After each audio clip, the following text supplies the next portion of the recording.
Padre, en el nombre de Cristo, gracias te damos porque estamos aquí nuevamente reunidos por causa tuya, Señor. Queremos siempre honrarte, queremos bendecirte, queremos, Señor, agradarte en todo tiempo y queremos ser siempre obedientes a tu buena palabra y voluntad. En el nombre de Cristo te rogamos y te pedimos que nos visites en esta tarde, noche, Señor, y que tu presencia nunca nos falte en este lugar y podamos realmente salir edificados con tu buena palabra, como tú siempre has querido que nosotros desarrollemos una vida de acuerdo a tu palabra, Señor.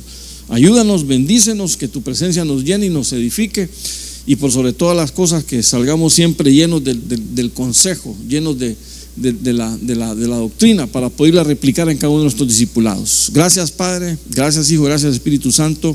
Amén y amén. Bueno, quiero que entremos ya de lleno al tema. Ya por causa de tiempo no quiero que se me pase mucho. Ahora, se recuerdan que, bueno, hemos estado dándole seguimiento a estas enseñanzas acerca de la escatología.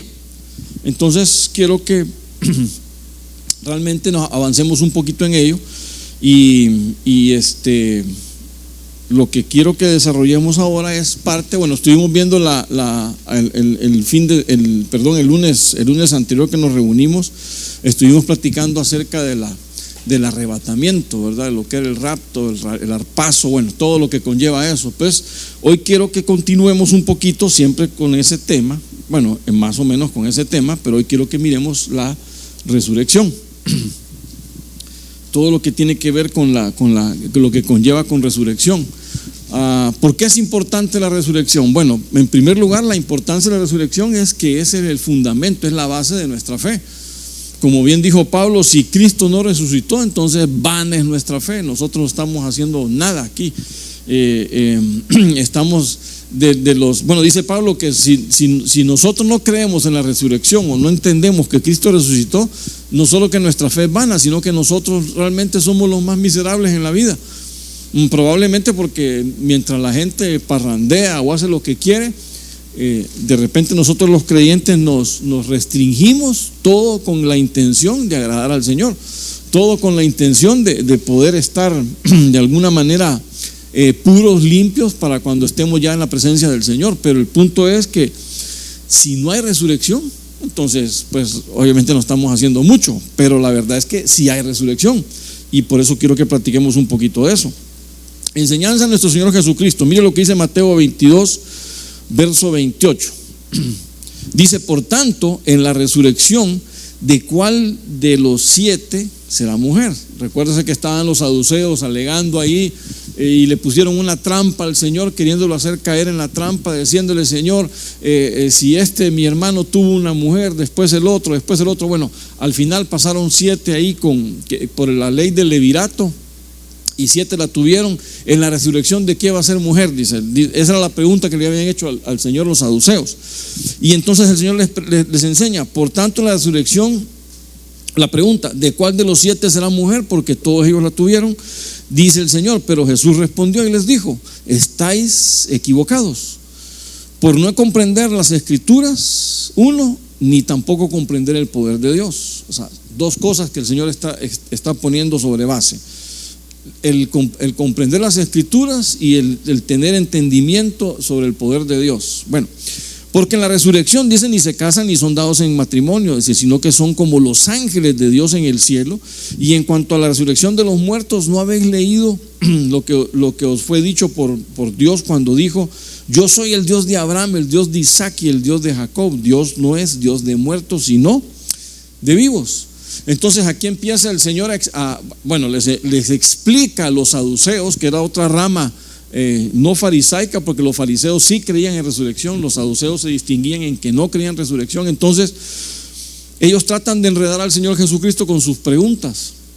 El asunto es que el Señor claramente les dice: bueno, el problema de ustedes es la falta de comprensión de las Escrituras, 1, y 2, es simplemente que no están tampoco comprendiendo el poder de Dios.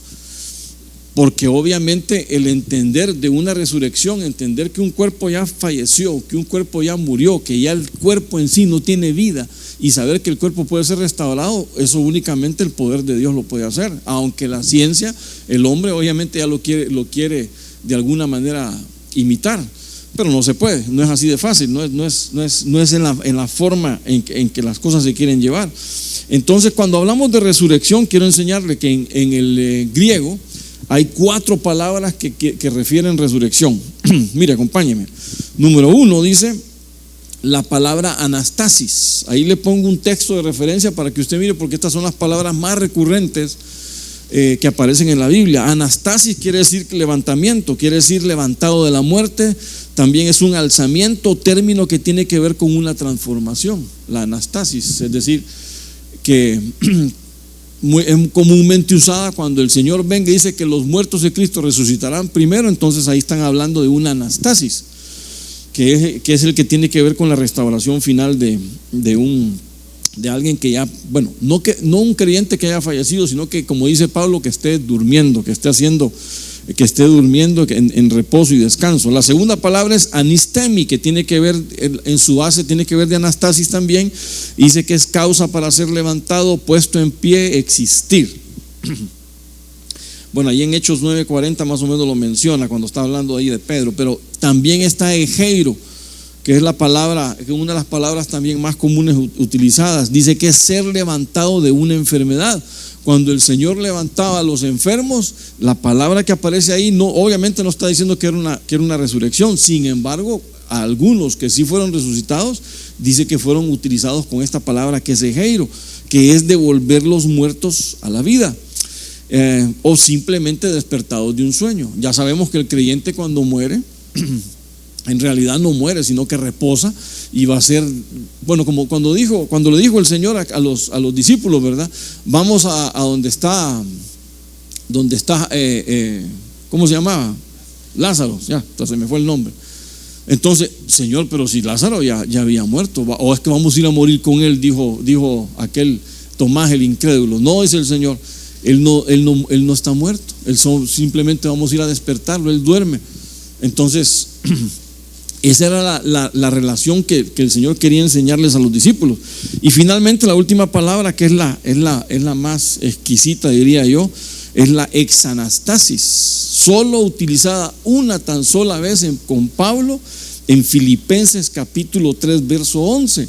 Pablo está hablando acerca de la resurrección final, la resurrección alcanzada entre los muertos, y Pablo dijo, bueno, no es que yo ya lo alcancé, pero dice Pablo que yo quiero a procurar alcanzar una resurrección. Pero cuando habla de resurrección, habla de esa palabra exanastasis, que lo que está hablando ahí es fuera de resurrección. En otras palabras, es el arrebatamiento, irse de aquí sin pasar el momento duro o difícil de la muerte, para ser transformados juntamente con los que ya fueron resucitados y irnos al cielo con el Señor. Entonces, esa es la palabra que Pablo utilizó, exanastasis, fuera de la resurrección, es decir, simplemente irte con el Señor sin ver muerte, así de sencillo. Entonces, pero en Filipenses capítulo 3 verso 11, si ustedes lo revisan, ahí va a estar registrado como resurrección y no como algo fuera de resurrección. Obviamente, creo que para los escritores era un poco difícil decir, bueno, este es algo fuera de resurrección. Entonces, como que no era algo fácil de explicar. Entonces, bueno, ustedes se recordarán que el Señor resucitó a varios y en diferentes ocasiones. Entonces, esos que volvieron a la vida, no fue una resurrección final para ellos. Por ejemplo, Lázaro. A Lázaro el Señor lo resucita. Y ustedes van a ver que unos capítulos más adelante los fariseos dicen, vamos a matar a Jesús y también a este Lázaro, porque por culpa de Lázaro se están yendo algunos también se estaban pasando a la fe del Señor y se estaban saliendo del fariseísmo. Entonces, ahora, ¿qué es lo que estaba tratando de decir entonces en esas resurrecciones? Que ninguna de esas, de la resurrección que estamos hablando, de las resurrecciones que el Señor dio, ninguna fue una resurrección final. Es decir, ninguno de ellos fueron realmente transformados a medida de que podían estar ya con el Señor. No, simplemente fueron, como dice esta podría ser anistemi, que fue levantado de un sueño, o fue el egeiro, que fue levantado de una enfermedad. Claro, estaban muertos, los levantaron otra vez, pero seguramente, bueno, el Señor murió, resucitó, partió para estar otra vez allá con el Padre, y seguramente en todos esos años que siguieron después, toda esta gente que el Señor resucitó finalmente alcanzaron otra vez la muerte o su sueño, porque ya convertidos al Señor simplemente están durmiendo, esperando que suene el shofar, que suene la trompeta, a que venga la voz de mando del Señor y nos levante a todos a una, ¿verdad? Y por eso dice la Biblia que los muertos en Cristo resucitarán primero. Entonces todos aquellos, a partir de la resurrección del Señor Jesucristo, del ascenso, digamos, por cuando se inauguró la iglesia, a partir de ahí hasta el día de hoy, toda la iglesia está esperando ese llamado para poder ser levantados los muertos en una especie de anastasis o cualquiera de estas tres palabras que se usaron, y nosotros los que estemos vivos, exanastasis, para ser de una vez simplemente levantados. Amén. Entonces ahora, viendo esto, déjeme solo rapidito, un pasoncito rápido, porque en el Antiguo Testamento esto no es doctrina solo neotestamentaria, también es veterotestamentaria. Y Lucas, bueno, esta es una explicación del Señor Jesucristo de cómo lo miraban los antiguos. Dice que porque Lucas 20:37 dice, porque los muertos resucitarán, aún Moisés lo enseñó. Desde el tiempo allá, cuando Moisés le enseñaba al pueblo, ellos ya miraban de que iba a haber una resurrección. No sé cómo lo entendían, porque no se explica, pero dice aquí claramente que Moisés lo enseñó. ¿Cómo lo enseñó Moisés? Bueno, en aquel pasaje sobre la zarza ardiendo. ¿Se acuerda cuándo fue ese momento? Cuando Moisés se encuentra por primera vez con el Señor. Y entonces el Señor le dice, quita tus sandalias porque este es territorio santo. ¿Y qué le dice? Yo soy el padre. ¿O de quién? De tus padres. Yo soy el Dios de tus padres. Yo soy el papá de tu papá. ¿Y cuál papá? Bueno, yo soy el Dios de tu papá Abraham, Isaac y Jacob. Se le presentó así. Entonces Moisés entendió que cuando el Señor dijo eso, por explicación del Señor Jesucristo, dice, entonces ellos están vivos, no están muertos. Amén.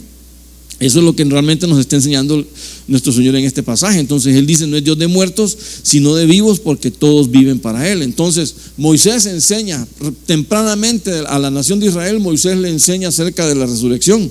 También Isaías dice, tus muertos vivirán. Esa es una elegía o una adoración o una alabanza de Isaías. Tus muertos vivirán, dice Isaías. Tus cadáveres resucitarán.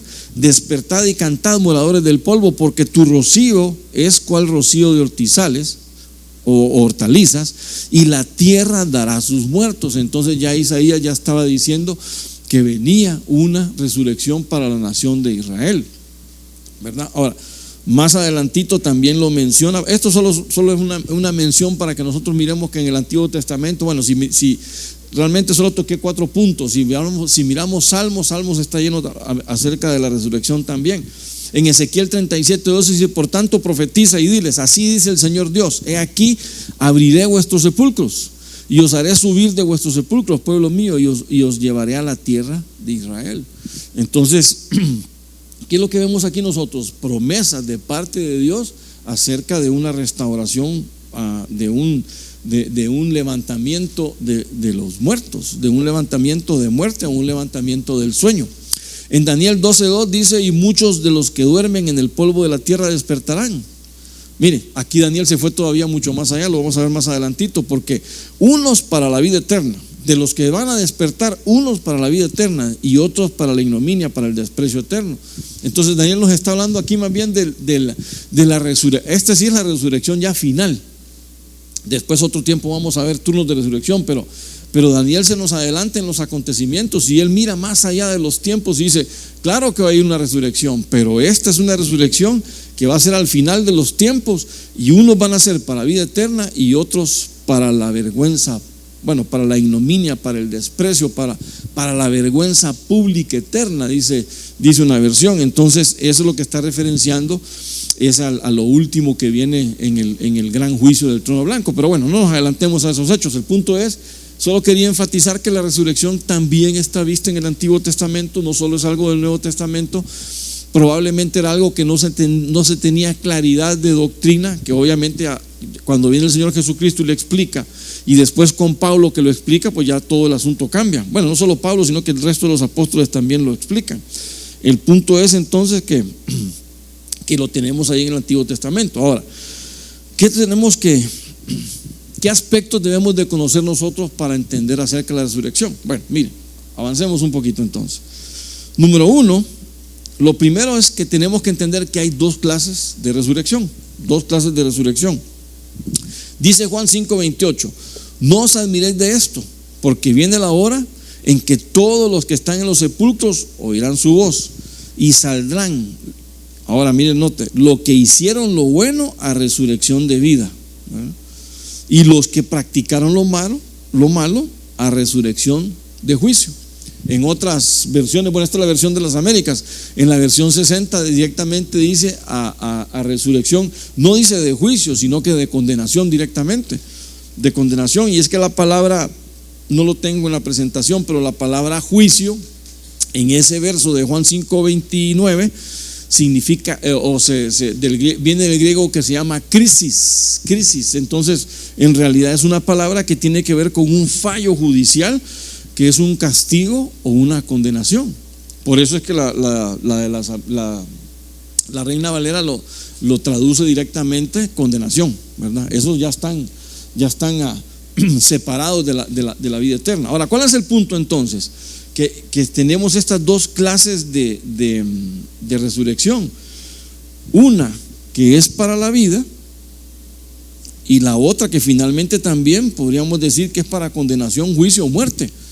Porque, bueno, usted sabe que cuando uno enfrenta un juicio es para que lo declaren o inocente o culpable, pero si ya pasó la resurrección de vida y no encontramos la vida, entonces la única que queda es la resurrección de condenación.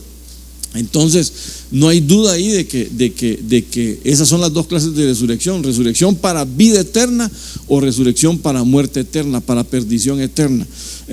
Como bien se sabe, la muerte en sí, ¿cómo podríamos tipificar la muerte? La muerte ya sabemos que significa separación.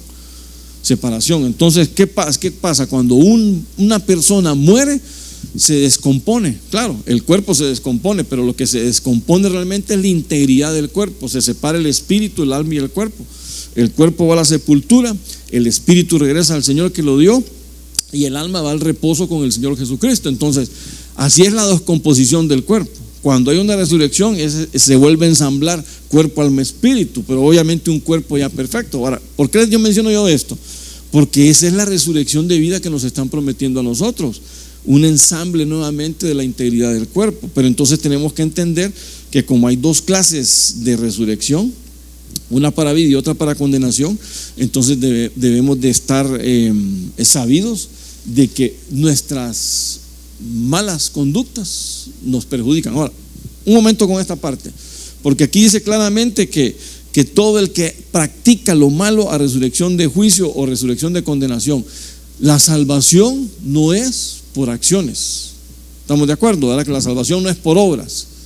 Sin embargo, la Biblia dice en Efesios capítulo 2, creo que verso 8 o 9, no me acuerdo, pero dice ahí que nosotros fuimos creados ahora ya en Cristo Jesús. Cuando hemos pasado al Señor Jesucristo, dice que hemos sido creados para andar en buenas obras. Entonces, como vamos a ver más adelante, las buenas obras resulta ser un testimonio de lo que nosotros somos para el Señor, y esa es la que hace lo que hace la diferencia.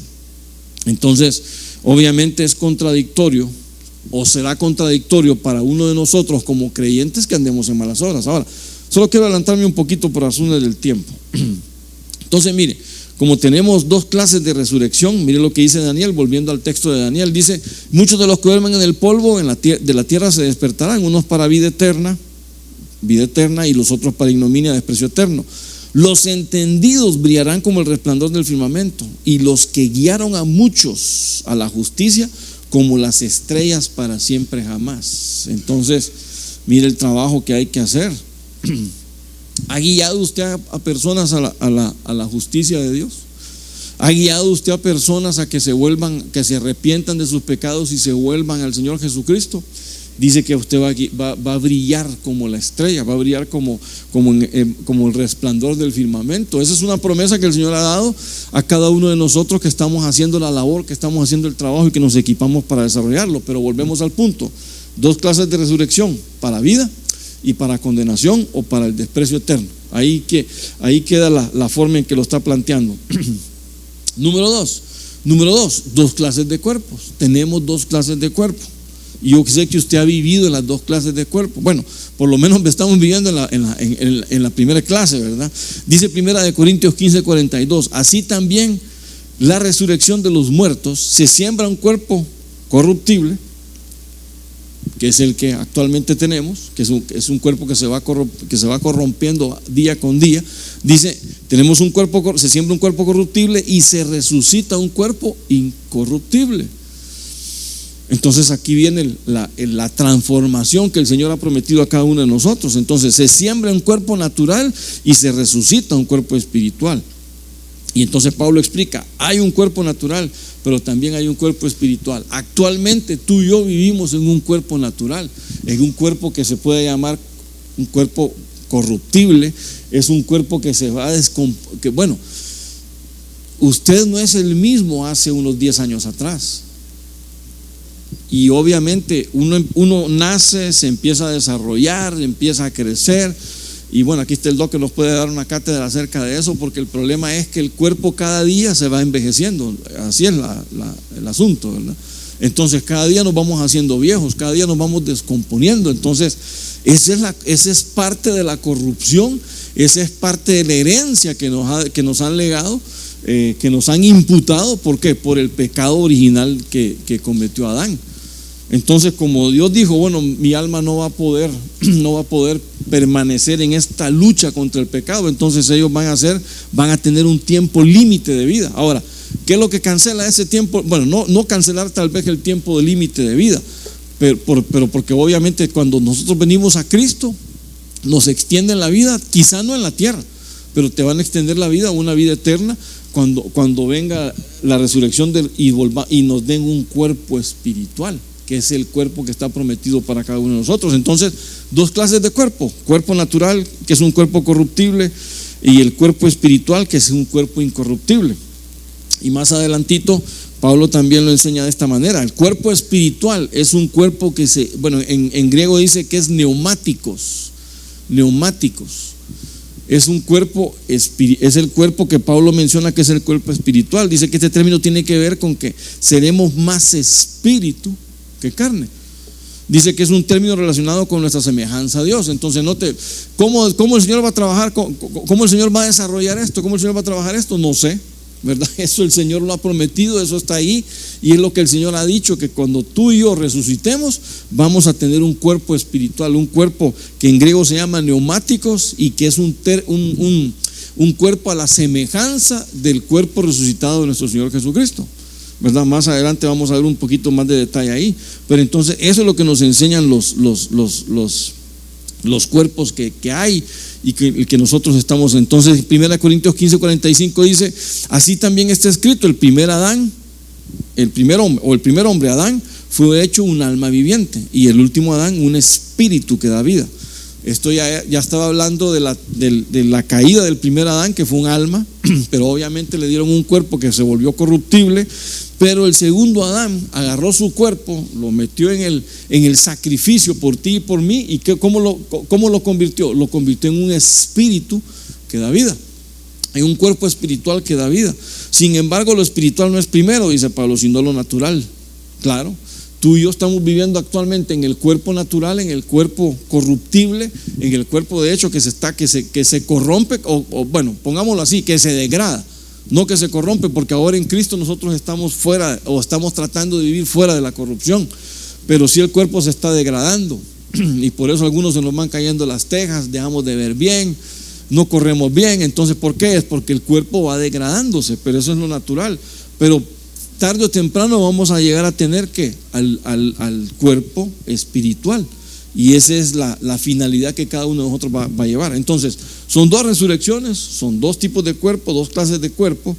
Y el punto 3 que quiero que miremos es la transformación que el cuerpo va a tener, porque a eso es lo que estamos llamados. Seremos los muertos de Cristo serán primero resucitados, y luego los que estemos seremos transformados. Entonces, si el arrebatamiento nos toma aquí en la tierra, es decir, vivos, porque también aquellos están en la tierra pero en el panteón, pero los que estemos vivos, Dice ahí Pablo que entonces en Filipenses 3:20, porque nuestra ciudadanía no está en los cielos, de donde también ansiosamente esperamos a un Salvador y al Señor Jesucristo, el cual transformará el cuerpo de nuestro estado de humillación en conformidad al cuerpo de su gloria, por el ejercicio del poder que tiene aún para sujetar todas las cosas a sí mismo. Ahora, ¿cuál es el punto donde yo quiero centrarme? Dice de que el cual transformará nuestro cuerpo de estado de humillación, dice, en conformidad al cuerpo de su gloria. El cuerpo que nos están proclamando o que nos están prometiendo que vamos a tener es el cuerpo cabalmente que mostró Cristo. ¿Se acuerdan cuando el Señor Jesucristo se le apareció a sus discípulos? Dice que el cuerpo era de carne y hueso, pero les enseñó las marcas, les enseñó las heridas con las que lo clavaron en sus manos y en sus pies, la abertura cuando lo puñalaron con la lanza. Entonces, todo ese tipo de cosas las mantenía el cuerpo. Sin embargo, era un cuerpo espiritual, era un cuerpo especial, era un cuerpo transformado. Era un cuerpo que tiene que tener la semejanza de la gloria de Cristo, porque si no, no hay manera de que nos podamos presentar delante del Señor. Por eso es que cuando Jacob se presenta con su padre Isaac con las vestiduras de su hermano, Isaac dice: bueno, hueles como Esaú, peludo como Esaú, aunque hablas un poco diferente, pero tu ropa y todo tu palpar es como mi hijo. Es básicamente lo que nosotros vamos a vivir cuando estemos delante del Señor. Hueles a Cristo, te palpo como que es Cristo, como que eres Cristo. Es más, el Señor, si tiene el ojo espiritual, te veo como a Cristo, porque vamos a estar revestidos con el cuerpo semejante. Bueno, aquí dice de conformidad a la gloria, al cuerpo de la gloria del Señor. Entonces esa es la transformación que vamos a sufrir cada uno de nosotros, la transformación que el Señor ha prometido que vamos a tener. Entonces, ¿cuál es la transformación?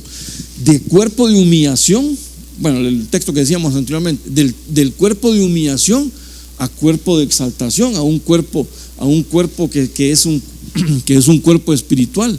Entonces ese es el cambio que vamos a tener, ese es el cambio que va a realizar el Señor cuando venga el llamado del arrebatamiento y obviamente estemos nosotros aquí.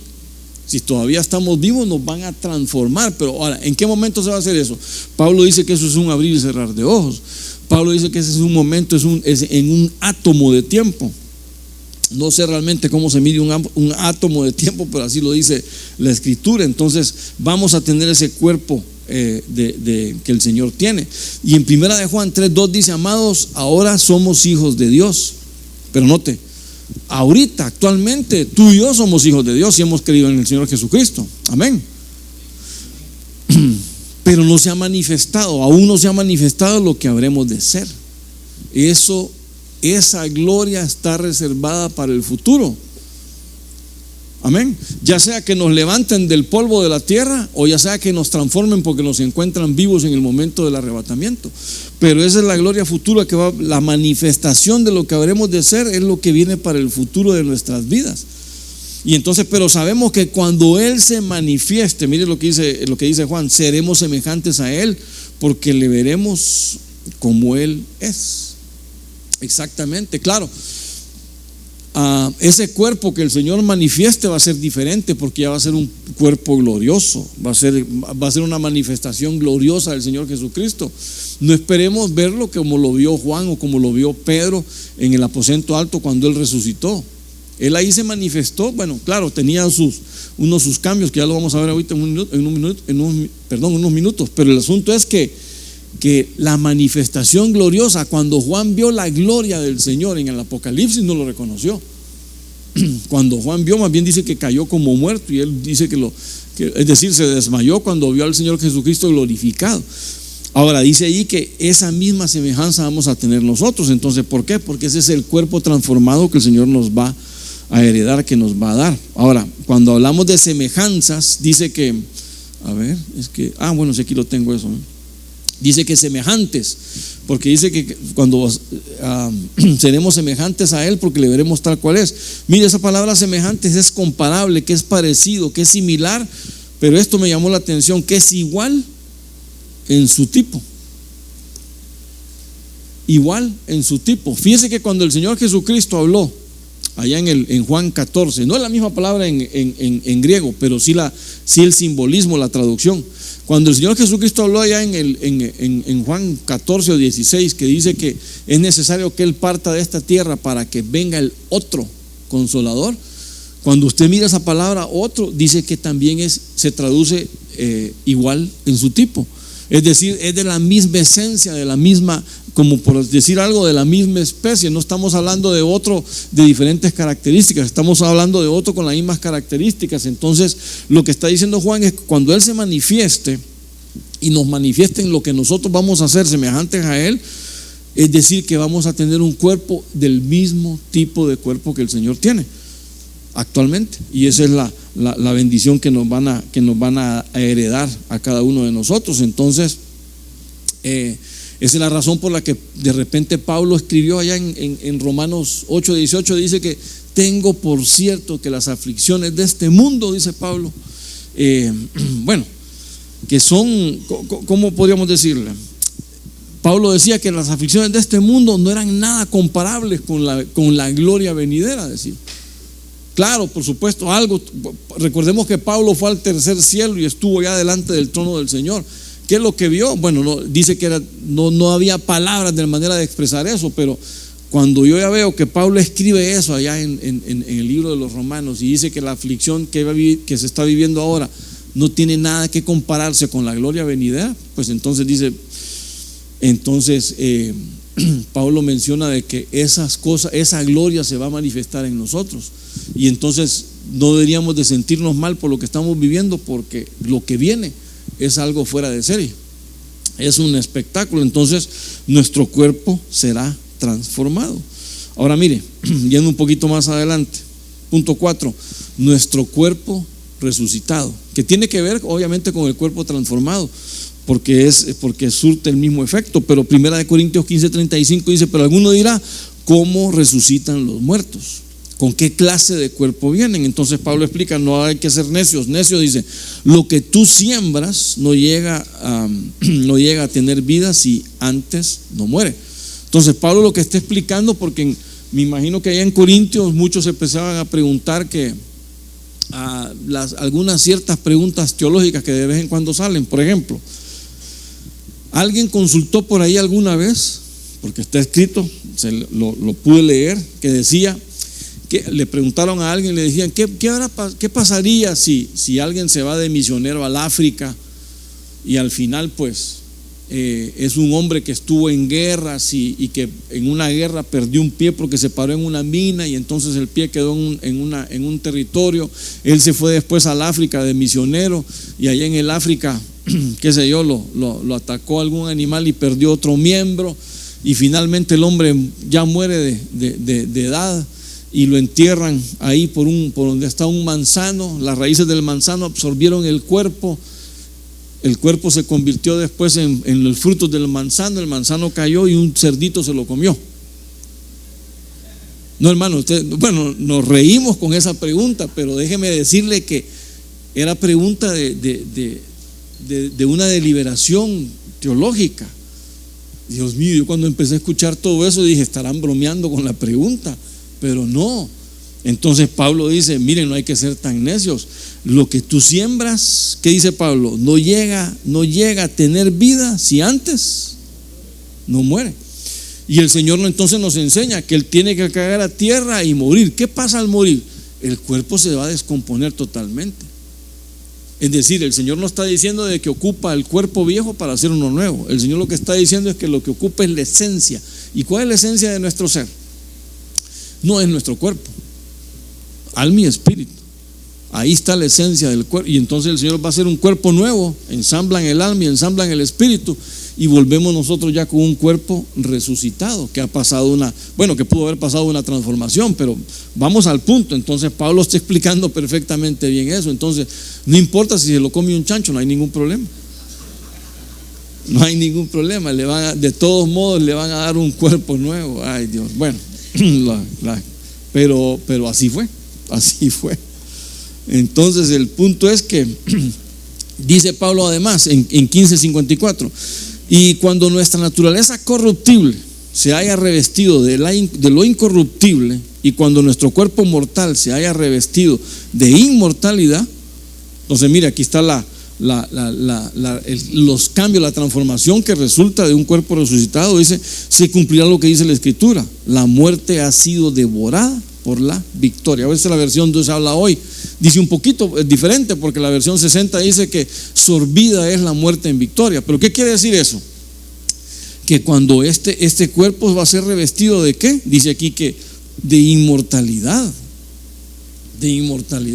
Eso es simplemente que ya no vamos a poder morir. Para el creyente o para los creyentes está decretado que solo vamos a morir una vez. De ahí luego vamos al bimá de Cristo. Ese es el efecto. Ahora, el que no es creyente, pues desgraciadamente va a morir 2 veces. Y entonces nuestro pastor es lo que lo ha enseñado de esa manera. El que está en Cristo, ¿qué dice? Muere solo una vez. Pero el que no está en Cristo va a morir 2 veces.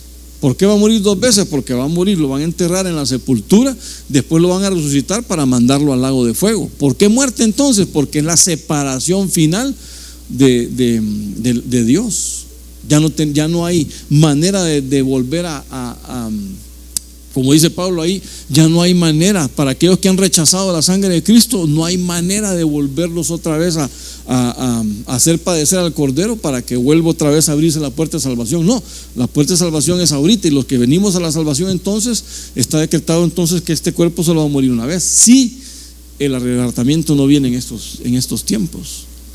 ¿Verdad? Porque algunos obviamente los ha alcanzado, y Pablo por eso le está hablando con ellos, diciéndoles acerca de los que ya partieron. ¿Se recuerdan en Tesalonicenses capítulo 4? Pablo les dice, miren, ¿sabe qué? Aquellos que se nos han adelantado, no hay problema, no lloren por ellos, no, por eso es que no quiero que ignoren sobre esas cosas, porque por eso es que el Señor va a venir para levantarlos a ellos primero y luego a nosotros para llevarnos juntos con el Señor. Pero ¿qué va a pasar entonces? Porque va a haber un cuerpo resucitado, un cuerpo que va a ser revestido de inmortalidad. Amén. Ahora, ¿qué pasa con un cuerpo resucitado? ¿Cuáles son digamos las prebendas que tiene un cuerpo resucitado? Mire, aquí más o menos las destallo. No sé si están todas, pero logré poner algunas. Número 1, ya no es con sangre. Dice que el cuerpo resucitado es de carne y hueso, ya no hay sangre. ¿Por qué? Porque la sangre, a pesar de que en la sangre está la vida, en la sangre está la vida natural, y es una vida que realmente entra en corrupción. Entonces, para que no haya corrupción en este cuerpo espiritual, porque es un cuerpo de incorrupción, ya le quitaron la sangre. Algunos se apuntan entonces que el fluido ya no es sanguíneo, sino que el fluido de luz del Señor. Entonces, cuerpo de carne y hueso. Número 2, es un cuerpo eterno, es un cuerpo inmortal, entonces obviamente ya no puede morir. Número 3, es un cuerpo incorruptible. Ese cuerpo que vas a tener por la eternidad. Y claro, obviamente ahí no te vas a ver ni viejo, ni joven, ni pequeño, ni no sé cómo lo vamos a ver, pero habría que ver cómo la edad que los entendidos la marcan. Puede ser la edad sacerdotal, 30 años. Vamos a hacer cuerpos como de que somos personas de 30 años. Dice que este cuerpo ya no sufre, dice Apocalipsis 21:4, dice que toda lágrima se va a enjugar, dice que todo el dolor, todo el sufrimiento, toda la angustia va a desaparecer. ¿Por qué? Porque bueno, vamos a estar delante del Señor, ¿quién se va a poder angustiar? Pero aparte de todo eso, tu cuerpo no va a sentir aflicción, tu cuerpo no. Han habido situaciones donde te sientes angustiado, donde te sientes nervioso, donde te sientes hasta débil.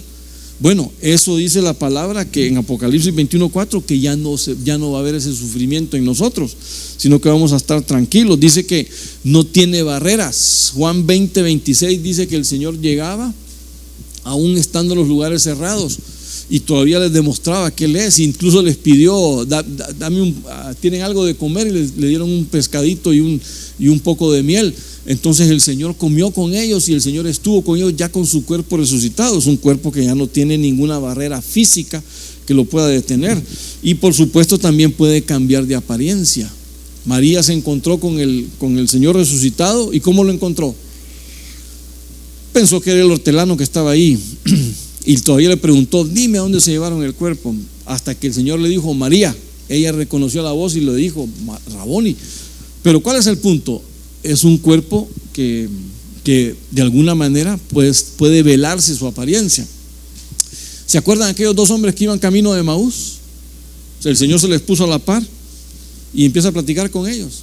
Bueno, y es que le decían a aquellos dos: y es que sos el único forastero por aquí que no sabe lo que ha ocurrido, como el gran profeta, el gran hombre de Dios decía que, pero bueno, ustedes ya conocen la historia, cómo murió y nosotros pensamos que iba a resucitar y ahora es el tercer día, hasta que el Señor les pegó su regañada, ya compartiendo el pan y el vino en la mesa, sentados a la mesa. Dice que el velo se les quitó y pudieron reconocer al Señor, pero en ese momento desapareció. Entonces vemos que hay ese cuerpo de gloria, ese cuerpo incorruptible, es un cuerpo especial. Entonces ese es el cuerpo resucitado. Finalmente quiero llevarlo al último punto, que es el punto devocional: la resurrección como base de nuestra fe, porque eso es lo que realmente es. Primera de Corintios 15:16 dice: pero si los muertos, lo que hablamos al principio, no resucitan, entonces ni siquiera Cristo ha resucitado. Pablo le está dando una cátedra a esta iglesia de Corintios, porque de alguna manera, bueno, ellos tenían sus problemitas como cualquier otra congregación, pero se estaban saliendo del camino de la fe. Cuando tú pierdes de vista la resurrección, vas a apartar tu camino del camino de la fe. Si en algún momento tú dices, si tú tambaleas en cuanto a tu fe, entonces vas a tambalear en cuanto a la resurrección.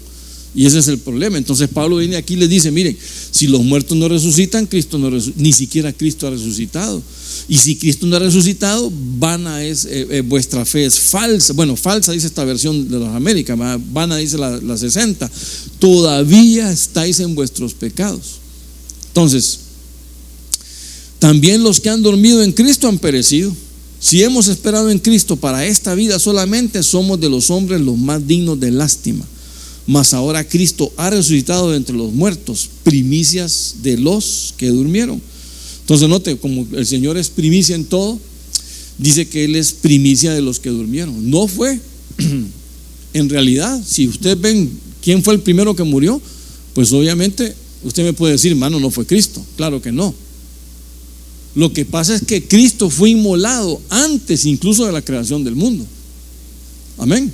Entonces por eso es que ya es primicia de muerte, porque aunque ni siquiera había entrado al mundo, Cristo fue inmolado antes. Cuando el Señor planificó acerca del Cordero Pascual, cuando el Señor planificó acerca de aquel Cordero sustituto que iba a quitar los pecados del mundo, eso cuando lo planificaron, cuando el Señor dijo: ¿sabes qué, Señor? Prepárame un cuerpo, voy a ir a redimirme. Pero eso era un plan realizado por el Padre y el Hijo desde antes de la fundación del mundo, desde antes de la creación, desde antes de que el mundo todavía existiese. Ya estaba un plan de Cristo yendo a la cruz a morir por ti y por mí. Entonces, pero ¿cuál es el punto? No quedó en la tumba. Fíjese que hay un lugar en Orlando, hay un lugar que se llama Tierra Santa. Es un parque temático. Usted sabe que Orlando todo es un parque temático, ¿verdad? Desde Disney hasta todos los demás, pero está ese que se llama Tierra Santa. Ahí lo que enseñan es un grupo de creyentes, creyentes cristianos, bueno, en Estados Unidos protestantes, porque son varios que están ahí integrados, que quisieron crear un parque que fuese para creyentes. Entonces tú vas a ese lugar y te dan un tour de un museo por las Biblias más antiguas y te explican cómo Spurgeon empezaba a predicar, cómo predicaron aquellos antes que los perseguían, como Wesley. Bueno, ahí está toda la historia. Ahí te van enseñando toda la historia. ¿El punto cuál es? El punto es que ellos tienen un lago y al fondo del lago hay una foto que ¿cómo puede ser? Hay un sembradío que forma unas letras y cuando tú la miras desde lejos dice: Él se levantó. Entonces cuando te acercas al lugar, ¿qué es? Que te enseñan que están las tumbas, donde está la tumba del Señor, Y lo primero que te ponen cuando tú entras al lugar, te dice ahí: esta tumba está vacía. Lo que significa que nuestro Señor Jesucristo resucitó. Lo que significa que si tú te acercas a Él, tú tienes vida eterna. Y eso es una placa ahí que está, pero cuando tú entras al lugar a verlo. Entonces, algo bien interesante, porque eso es lo que Pablo está enseñando acá. Pablo lo que está enseñando, que si realmente no creemos que el Señor resucitó, nada estamos haciendo nosotros. Si en algún momento tú te pierdes de vista de la resurrección del Señor Jesucristo, nada estamos haciendo nosotros, nos estamos perdiendo en el camino. Y entonces tenemos que entender que nuestra fe, el fundamento de nuestra fe, es la resurrección del Señor Jesucristo. Por cuanto Él resucitó, nosotros creemos ese acto, y nosotros sabemos que no solo es que Él resucitó, sino que ascendió a los cielos, y que prometió, y los ángeles dijeron: así como se fue, así va a volver. Amén. Entonces eso es lo que estamos esperando cada uno de nosotros. Amén y amén. Bueno, lo vamos a llevar hasta aquí por razones del tiempo, y quiero que quiero que oremos un poquito, pero también no sé si teníamos algo pendiente de los anuncios, si alguien me iba